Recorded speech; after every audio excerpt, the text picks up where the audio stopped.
This is Susan Bradley for CSO Online. Recently, Microsoft has come out with their revised hardware specifications for the upcoming Windows 11 release.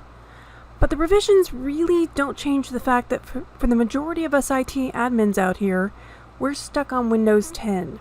We're going to have to upgrade and buy our way into a Windows 11 hardware refresh. Like years ago, I'll still be planning on having a two-tiered network of the haves and the have-nots. That is Windows 11 versus Windows 10. There's a revised testing application out that you can download. Now, mind you, you have to be in a standalone machine. This does not work in a domain situation, and especially if you have any group policy settings. So you may have to use sample machines and test it out. You can scroll down and download the application. Once you run it on your system, you can click on Check Now, and it will tell you exactly what's wrong on this machine.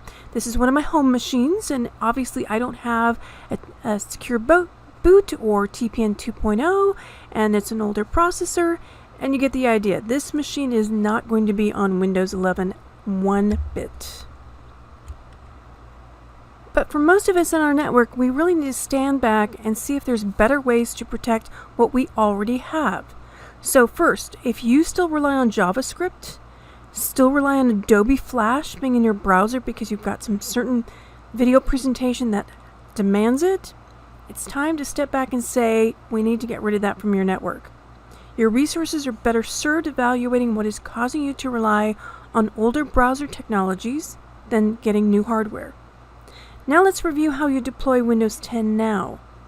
Review the options provided by the Microsoft Security Baseline or the Microsoft 365 Secure Score options. See if you can block NetBIOS, LMHash, and lots of other things by default. Remember, you can use group policy to do these settings. You can come down here to turn off Smart Multi-Home Name Resolution in the group policy editor, and if you enable it, it turns that off. See if you can get rid of NetBIOS over TCP/IP. Now, you cannot use group policy for this, but you can shoot out a PowerShell script to enable it across your network. Next, see if you can increase your Active Directory force level and make sure you increase that password policy. More characters than 12, preferably 16 or more, the less likely you are to get cracked. So think about your password policy. Urge users to use a password manager program. Change your passwords when appropriate. You don't have to do it all the time. And look to see if you can add two-factor where appropriate as well. Next, check out the guidelines from the Center for Internet Security, and one of the ones that you can protect yourself is disabling macros. Again, I've said this before, I will say it again.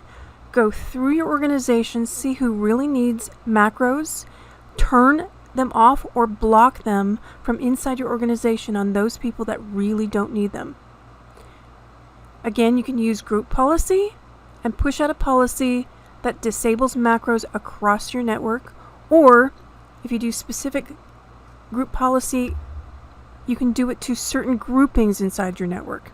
Again, evaluate what resources you can take and do now without upgrading to a new version of Windows to better protect yourself. Bottom line, don't wait for Windows 11 to better secure your network. You need to take action now. Review what you can do now to better secure your network. Do it now with what you have. Until next time, this is Susan Bradley for CSO Online.